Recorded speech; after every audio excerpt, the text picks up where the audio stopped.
This is 8th lecture of the chapter electrochemistry. Last video में हम लोग discuss किया था molar conductivity and equivalent conductivity. Okay, उसका रिलेटेड दो न्यूमेरिकल हैं। न्यूमेरिकल को मैंने नहीं कराया था। For 0.01 n NaCl solution R is given 200 ohm at 25 degrees Celsius. Its cell constant is unity, मतलब 1. Calculate equivalent conductivity.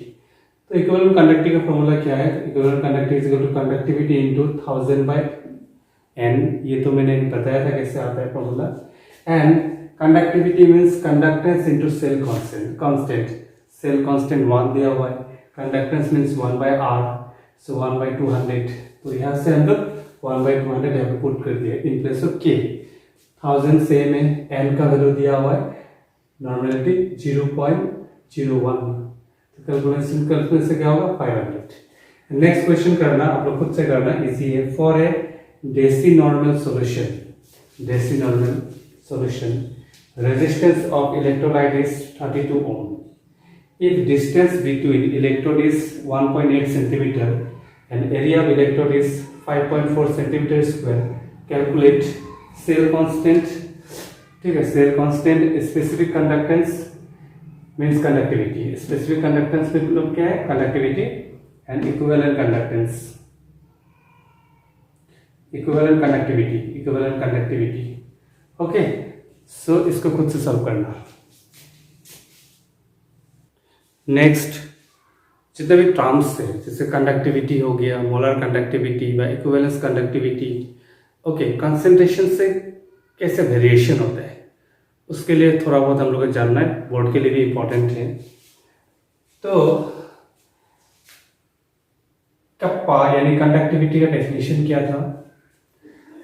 Conductance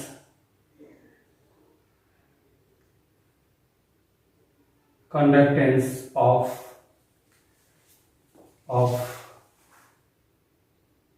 electrolyte due to ions present in 1 ml what solution। मतलब conductivity का मतलब है 1 ml सॉल्यूशन में जो ions present होगा, electrolyte present होगा, उसका वजह से जो कंडक्टेंस होगा। मैं डेफिनेशन को लिखाया था अच्छा से, मैं अगर सिंपल करके लिखा, ठीक है। तो देखो, अगर हम लोग अगर डाइल्यूट करते हैं, ठीक है, अगर डाइल्यूट करते हैं तो जैसे मान लो कि आपका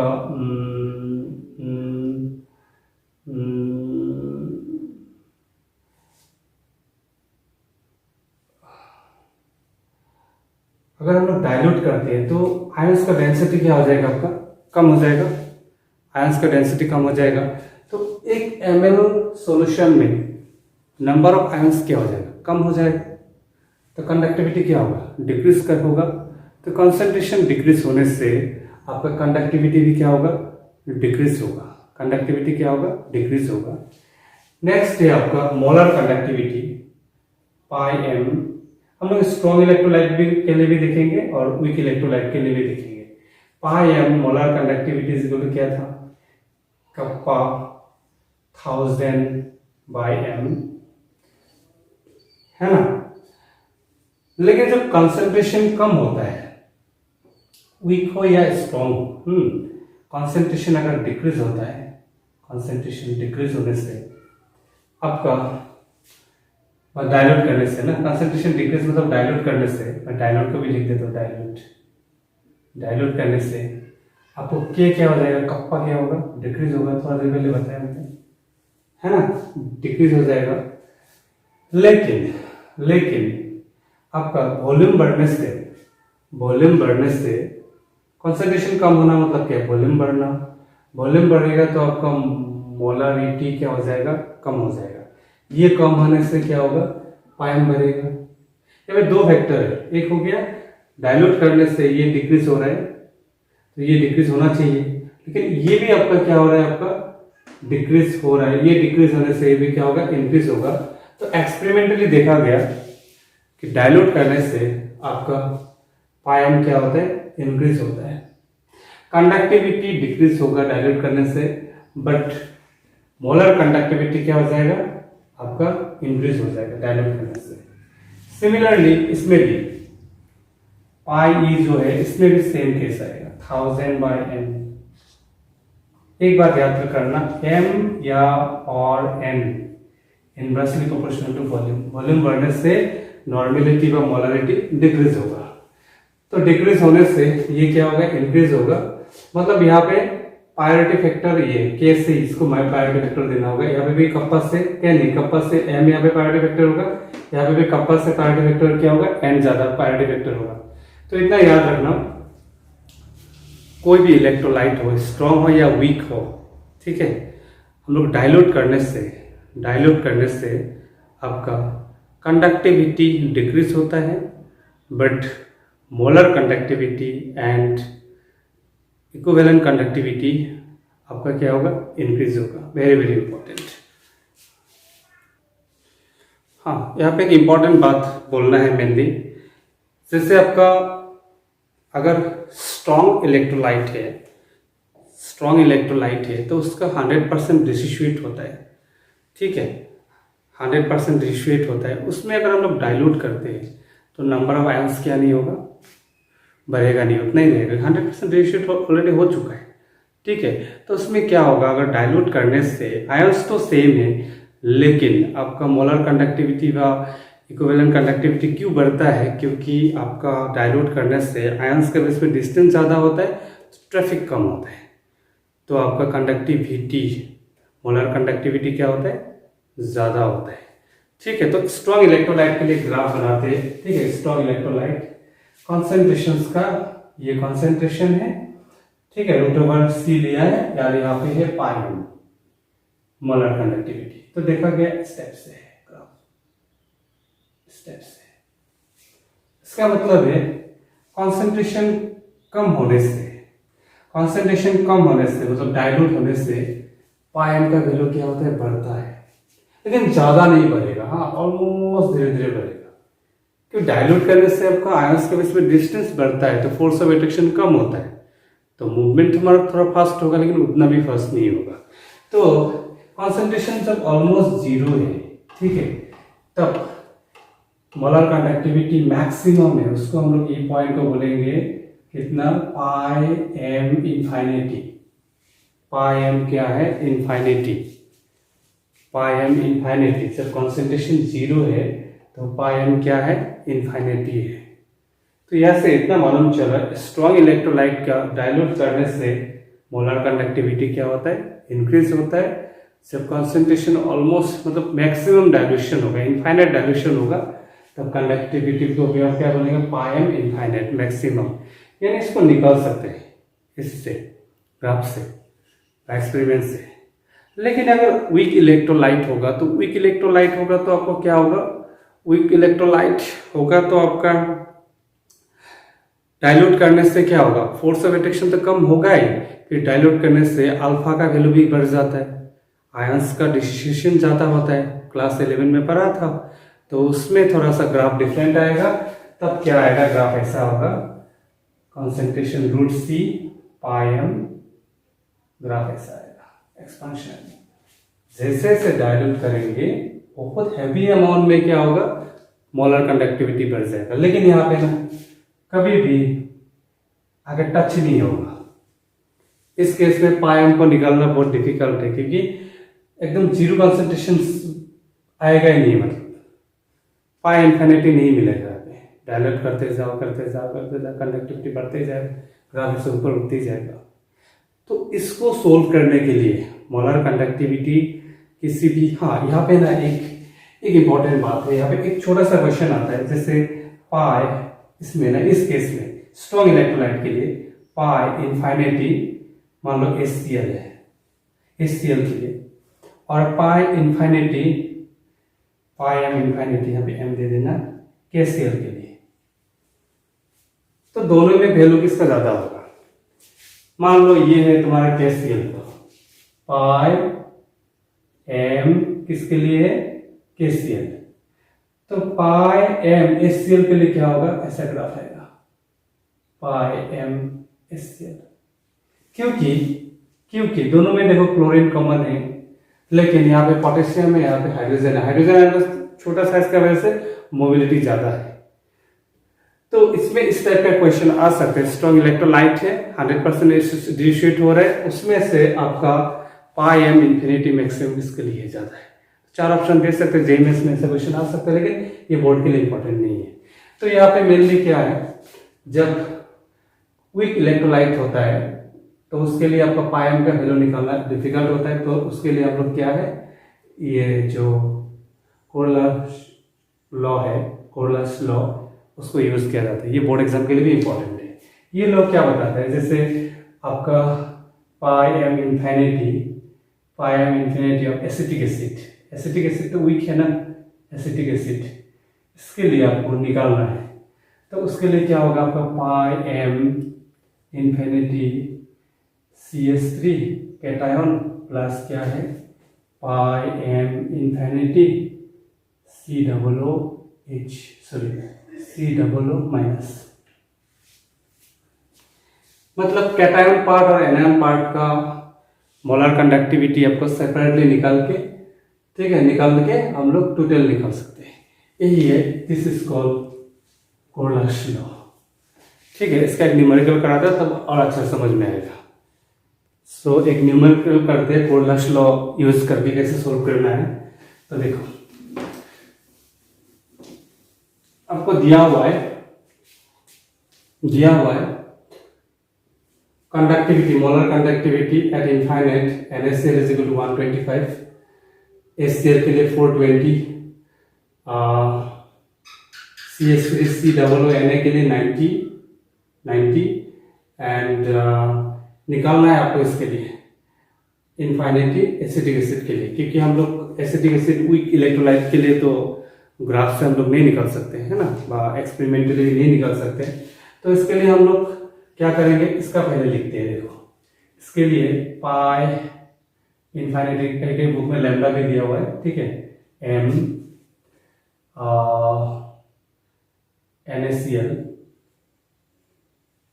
okay, NaCl is equal to क्या है आपका इनफाइनिटी M sodium plus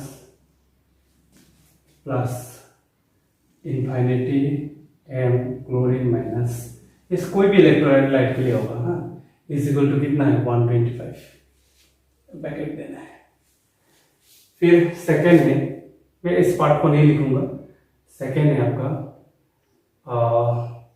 इनफाइनिटी M hydrogen plus pi इनफाइनिटी M Cl minus is equal to how much 420। ये क्वेश्चन नंबर 1 है, क्वेश्चन नंबर 2 है। फिर इनफाइनिटी एम CH3 प्लस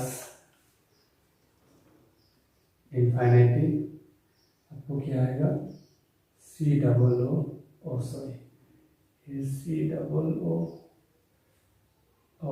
रुको मिस्टेक कर दिया, यहाँ पे है सोडियम प्लस, यहाँ पे होगा इनफाइनिटी M CH3COO minus is equal to कितना है 90। This is question number 3।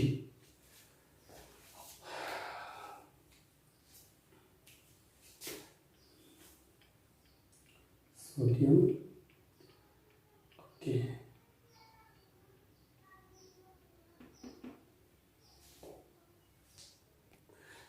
Okay, so 3 minus 1 करते हैं पहले। 3 माइनस 1 क्या होगा, पाई इनफाइनिटी एम, क्योंकि ये पार्ट और ये पार्ट कैंसिल हो जाएगा, ठीक है, इसको नहीं लिखने से भी होगा, कंफ्यूज कर देगा नहीं तो।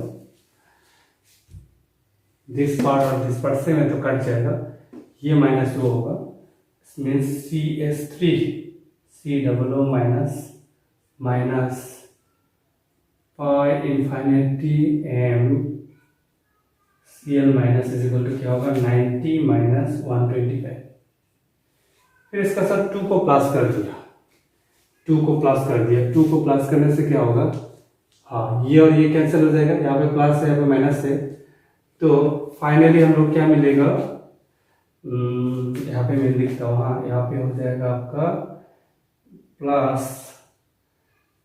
पाई इनफाइनिटी m h plus pi इनफाइनिटी m chlorine minus, और इस साइड में आ जाएगा आपका प्लस 420। ठीक है ना। अभी देखो ये और ये कैंसिल हो जा रहा है, इसका मतलब हम लोग को मिलेगा अभी पाई इनफाइनिटी m CH3 COO minus plus pi इनफाइनिटी m hydrogen plus is equal to यहाँ पे आएगा आपका 90 वेट हो जाएगा 80 510 माइनस 125, तो ये हो जाएगा आपका 5, यहाँ पे 0, 5 से 0 2 2 8 कहाँ गलती किया, 1 10 है, 10 से 5, तो यहाँ पे हो जाएगा 1 से 10 2 385, 4 से 1 जाएगा 385, इसका मतलब क्या होगा 385 S centimetre cube sorry square mole inverse. ठीक है, ये तो क्या है आपका एसिटिक एसिड का है। ठीक है, एसिटिक एसिड वीक है, बाकी स्ट्रॉन्ग का ध्यान रहेगा। और ये जो लॉ है पुरलास लॉ, ये कोई भी इलेक्ट्रोलाइट के लिए एप्लीकेबल है, कोई भी। ये न्यूमेरिकल अगर समझ में आ गया ना, अब आराम से कोई भी क्वेश्चन सॉल्व कर सकते हो। हाँ, और एक बात है, और एक सिंपल सा बात है, जैसे मान लो कि ऐसा है, ऐसा दिया हुआ है आपका पाई इनफाइनिटी m L2 CO3 मान लेते हैं, CO3 यहाँ पे 2 होगा क्या, कार्बोनेट यहाँ पे 3 होगा, मान लेते हैं। तो यहाँ पे क्या होगा आपका पाई m इनफाइनिटी किसका है, एल्यूमिनियम का है, एल्यूमिनियम प्लस 3, यहाँ पे 2 आएगा, ये जो 2 है यहाँ पे आएगा, फिर प्लस पाई इनफाइनिटी m, यहाँ पे क्या है कार्बोनेट -2, और यहाँ पे कितना आएगा 3, यहाँ पे जो भी कोफिशिएंट है वो सामने आ जाता है, ये भी आपको ध्यान में रखना है। ठीक है, तो ये पार्ट हल्का थोड़ा सा कंफ्यूजिंग है, आप प्रैक्टिस करना। कंडक्टिविटी, कंडक्टेंस, हाँ सब में थोड़ा कंफ्यूजन होता है, मोलर कंडक्टिविटी तो इक्विवेलेंट कंडक्टिविटी। ठीक है, हल्का बल्का कोई बोलने में थोड़ा सा मेरा भी गलती हुआ होगा, उसको भी आप लोग देख लेना, कॉन्सेप्ट क्लियर है तो आराम से हो जाएगा। ठीक है, नेक्स्ट डे हम लोग का थोड़ा सा टॉपिक है जो एक तो हो गया आपका वेस्टर्न ब्रिज, वो फिजिक्स में भी पढ़ चुके हैं तो उतना प्रॉब्लम नहीं हो, खुद भी देख सकते हो, वेस्टर्न ब्रिज डायग्राम दिया हुआ है एनसीईआरटी बुक में। तो लास्ट में हम लोग टाइप्स ऑफ बैटरी मेनली पढ़ना है, बैटरी सेल्स बैटरी।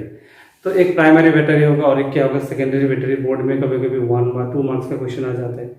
तो प्राइमरी बैटरी जो भी हो 1 टाइम यूज होता है, हम लोग जब भी डिस्चार्ज होगा उसको रिचार्ज नहीं कर सकते, 1 time use, we have to throw after final used. लेकिन जो सेकेंडरी बैटरी है, जो लीड स्टोरेज जो भी बैटरी है, उसको हम लोग बार बार डिस्चार्ज होने से फिर चार्ज कर सकते हैं, उसका एक लाइफ है, हैं एक लाइफ साइकिल तक उसको क्या कर सकते हैं, अगेन वी कैन चार्ज। तो this is the difference between what primary and secondary batteries. तो जितना पढ़ाया मैंने थोड़ा बहुत तो यहाँ पे स्किप मेनली नहीं किया। अब IIT लेवल में अगर थोड़ा जानना चाहोगे तो थोड़ा बहुत और एक्स्ट्रा पढ़ना होगा, लेकिन JEE level, JEE mains level और नीट लेवल में तो ऑलमोस्ट हो गया। ओके, अब एनसीईआरटी बुक में जितना भी क्वेश्चन दिया है अगर सॉल्व करके देखो, अगर बनता है तो यू हैव गुड कॉन्सेप्ट। लेकिन फास्ट नॉलेज है, you have to give the time, practice, बार बार प्रैक्टिस करना है। Okay fine.